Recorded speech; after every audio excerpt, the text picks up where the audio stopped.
बिहार चुनाव की तैयारियां तेज। चुनाव आयुक्त ने मोतिहारी में एवं एफएलसी सेंटर में कल लिया जायजा। चुनाव आयुक्त डॉक्टर विवेक जोशी ने शनिवार को ईवीएम वीवीपैट की प्रथम स्तरीय जांच एफएलसी सेंटर का जायजा लिया। इस दौरान वहां चल रहे एफएलसी कार्य का बहुत ही बारीकी से जायजा लिया गया। उन्होंने ईसीआईएल के अभियंताओं से एफएलसी से संबंधित सभी चीज़ों की जानकारी मांगी और आवश्यक दिशा निर्देश दिए।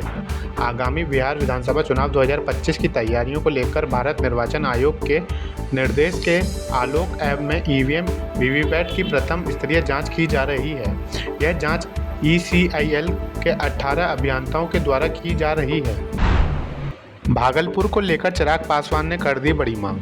केंद्रीय मंत्री सह लोजपा रामविलास के राष्ट्रीय अध्यक्ष चिराग पासवान ने बिहार के भागलपुर में पीएम मित्र योजना के तहत मेगा टेक्सटाइल पार्क की स्थापना किए जाने की मांग करते हुए प्रधानमंत्री नरेंद्र मोदी को पत्र लिखा है। उन्होंने भागलपुर में इसकी स्थापना किए जाने को लेकर तर्क भी दिए हैं। लोजपा आर के अध्यक्ष ने कहा कि भागलपुर जैसे ऐतिहासिक शहर को पीएम मित्र योजना में शामिल करना न केवल बिहार की आर्थिक विकास को नई दिशा देगा बल्कि आत्मनिर्भर भारत के निर्माण में भी एक महत्वपूर्ण योगदान सिद्ध होगा। कारगिल में शहीद मनीष का शव नवादा पहुंचा। कारगिल में शहीद बिहार के नवादा के लाल पांडे गंगोट निवासी शहीद मनीष कुमार का शव शनिवार की सुबह 8 बजे पुलिस लाइन लाया गया। यहां से एक फूल मालाओं से सजे धजे वाहन पर उनके शव को रखकर राजकीय सम्मान के साथ शव यात्रा की शुरुआत की गई।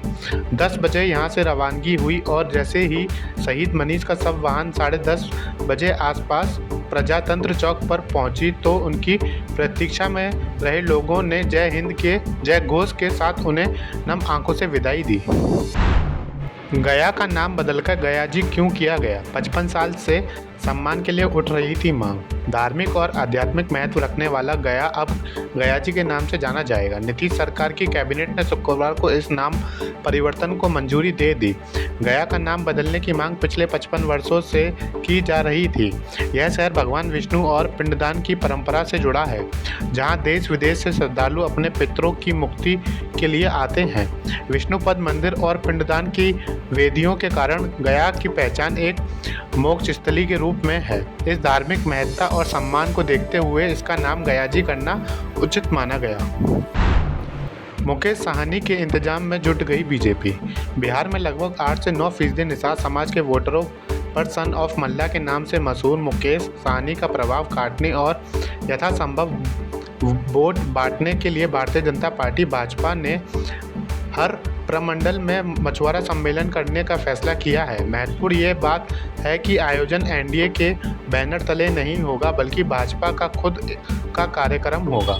शुक्रवार को ही चिराग पासवान की पार्टी लोजपा रामविलास ने भी एनडीए में रहते हुए अलग से बहुजन भीम संवाद का नाम से स्वतंत्र कार्यक्रम आयोजित करने का फैसला किया है।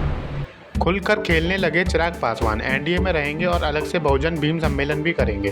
केंद्रीय मंत्री चिराग पासवान की लोक जनशक्ति पार्टी रामविलास लोजपा आर बिहार चुनाव से पहले खुलकर खेलने लगी है। पार्टी ने पटना में शुक्रवार को एक बैठक में तय किया कि राष्ट्रीय जनतांत्रिक गठबंधन एनडीए में रहते हुए वे अलग से विभिन्न जिलों में बहुजन भीम संवाद नाम के कार्यक्रम आयोजित करेगी। बहुजन भीम सम्मेलनों के जरिए चिराग पासवान विधानसभा चुनाव से पहले सहयोगी दलों को एलजेपी-आर की ताकत दिखाना चाहते हैं, जिससे अब राज्य में 243 सीटों का बंटवारा हो तो उनकी पार्टी सबको मजबूत दिखे। कहीं बारिश तो कहीं भीषण गर्मी, बिहार में मौसम दिखाएगा खेल। मौसम विभाग ने बिहार के 31 जिलों में शनिवार को आंधी, बारिश और वज्रपात की चेतावनी जारी की है। इसके साथ ही राजधानी पटना, आरा, बक्सर समेत 6 शहरों में हॉट डे रहने यानी भीषण गर्मी पड़ने की आशंका भी जताई है। मौसम विभाग के अनुसार शनिवार को टर्फ लाइन बनाने और बंगाल की खाड़ी से पूर्वा हवा आने से प्रदेश में मौसम के मिजाज के बदलने का पूर्वानुमान है। इससे 2-3 दिनों के दौरान अधिकतम और न्यूनतम तापमान में 3 डिग्री सेल्सियस तक की गिरावट के असर हैं। बंगाल के बाद झारखंड में होती है अधिक ग्रामीण लड़कियों की कम उम्र में शादी। झारखंड में कम उम्र में लड़कियों की शादी एक गंभीर समस्या बनी हुई है, खासकर ग्रामीण क्षेत्रों में। नवीनतम SRS रिपोर्ट के अनुसार झारखंड इस मामले में बंगाल के बाद दूसरे स्थान पर है, जहां 5.8% लड़कियों की शादी 18 वर्ष से पहले हो जाती है।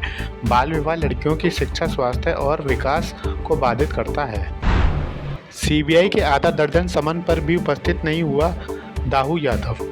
साहिबगंज में 1250 करोड़ के अवैध पत्थर खनन मामले में CBI ने फरार आरोपी दाऊ यादव को कई बार समन भेजा, लेकिन वह पेश नहीं हुआ। अब CBI उसकी गिरफ्तारी के लिए अदालत से वारंट लेगी। यह वही दाऊ यादव है जिसकी ED को भी तलाश है। वारंट के बाद भी पेश न होने पर उसकी संपत्ति कुर्क होगी। CBI मामले की तेजी से जांच कर रही है। झारखंड के पलामू में पुलिस TSPC मुठभेड़। झारखंड के पलामू जिले में जंगल शनिवार को सुरक्षा बलों की नक्सलियों से मुठभेड़ हो गई। इस दौरान दोनों तरफ से अंधाधुंध फायरिंग हुई। पुलिस को भारी पड़ता देख नक्सली भाग निकले। सर्च ऑपरेशन चलाकर पलामू पुलिस ने नक्सली सामग्री बरामद की। Thank you so much for watching this video. Don't forget to like, comment, share, and subscribe.